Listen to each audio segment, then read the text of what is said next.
Hero Alam সাংসদ হলে আপনাদের খুব লজ্জা হয়, তাই না?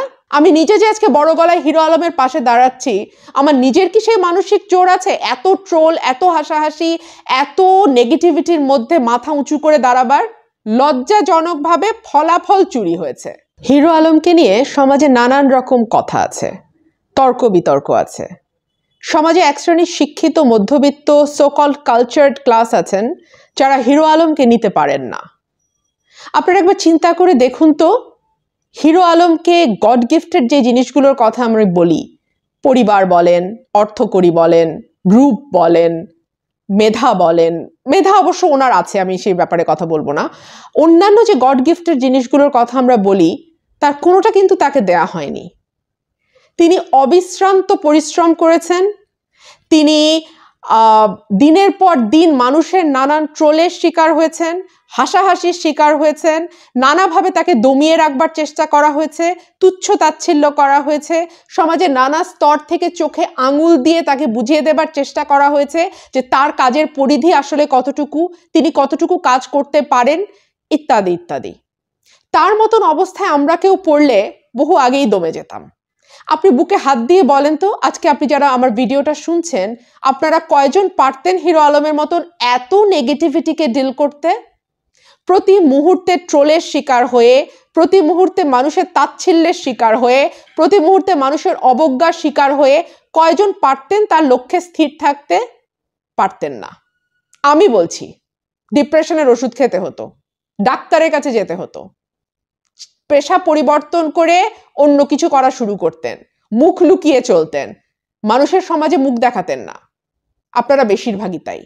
আমি নিজে যে আজকে বড় গলায় হিরো আলমের পাশে দাঁড়াচ্ছি, আমার নিজের কি সেই মানসিক জোর আছে এত ট্রোল, এত হাসাহাসি, এত নেগেটিভিটির মধ্যে মাথা উঁচু করে দাঁড়াবার? আজকে প্রথম আলোতে তার একটা ইন্টারভিউ ছাপা হয়েছে, সেখানে তিনি বগুড়া 4 এবং 6 আসন সম্পর্কে তার অভিজ্ঞতার কথা বলছিলেন। তিনি বলছিলেন যে শুরু থেকে 2 আসনে ভোটের মাঠ চাঙ্গা ছিল, কিন্তু বগুড়া 6 আসনে ভোট শুরুর পর চিত্র পাল্টে যায়। অনেক কেন্দ্র দখল করা হয়, আমার নির্বাচনী এজেন্টদের বের করে দেয়া হয়, মারধর করা হয়, রিটার্নিং কর্মকর্তাকে অভিযোগ করেও কোনো প্রতিকার পাওয়া যায়নি। সার্বিক পরিস্থিতিতে বগুড়া সদরে জয়ের আশা আমাকে বাদ দিতে হয়েছে।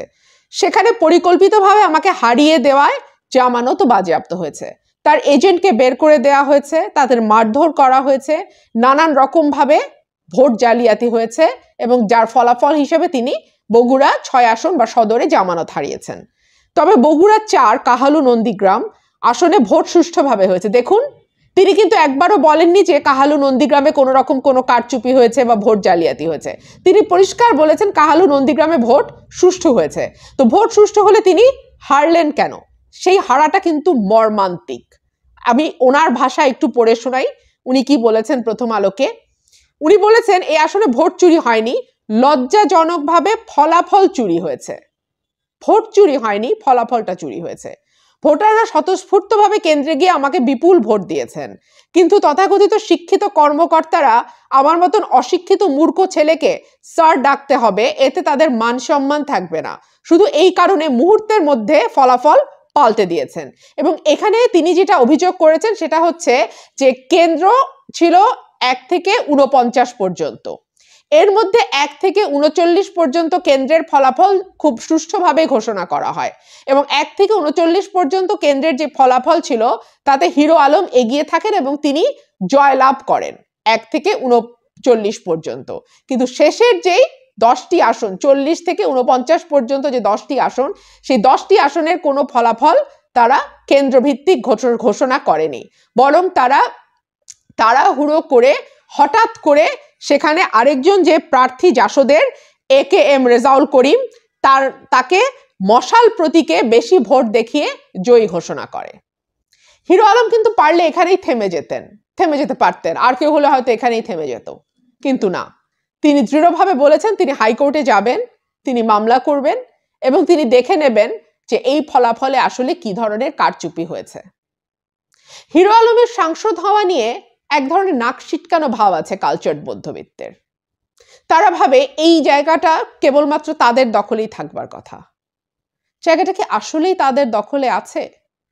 3.5 বছর তো পার করলাম সংসদে, ব্যাংক চোর, টাকা পাচারকারী, লুটেরা, মন্দরিন আছে যাদের নামে, এই ধরনের অসংখ্য ব্যবসায়ী দেখা মিলেছে আমার। এই 3.5 বছরে আমি একজনকেও দেখিনি যিনি সত্যিকারভাবে সাংসদ হয়ে উঠবার জন্যে কাজ করছেন। আমাদের কনস্টিটিউশনে তো কোথাও লেখা নেই যে অমুক অমুক পাস হতে হবে সাংসদ হতে হলে, শুধু বয়সের একটা সীমা দেয়া আছে এবং জাত বাংলাদেশি হতে হবে, অপ্রকৃতিস্থ হলে হবে না, আপনার দেউলিয়া হলে হবে না। তো হিরো আলম তো অপ্রকৃতিস্থও নন, দেউলিয়াও নন, তিনি তার যে বয়স 25 বছর সেটাও তার হয়েছে। তো তাহলে কেন তিনি নির্বাচনে প্রার্থী হতে পারবেন না? কেন তাকে হারিয়ে দেয়া হবে? হিরো আলম সাংসদ হলে আপনাদের খুব লজ্জা হয়, তাই না? আর হিরো আলমকে হারিয়ে দেয়া হলো যে লজ্জাজনকভাবে, শুধুমাত্র কালচার্ড মধ্যবিত্ত শ্রেণীর মন রক্ষার জন্যে, সেটা লজ্জাস্কর হলো না? তাকে যে চুরি করে হারালেন সেটা লজ্জাস্কর হলো না? জনগণের রায়টাকে যে আপনারা ঘুরিয়ে দিলেন সেটা লজ্জাস্কর হলো না? নিজেকে প্রশ্ন করুন, উত্তর পাবেন।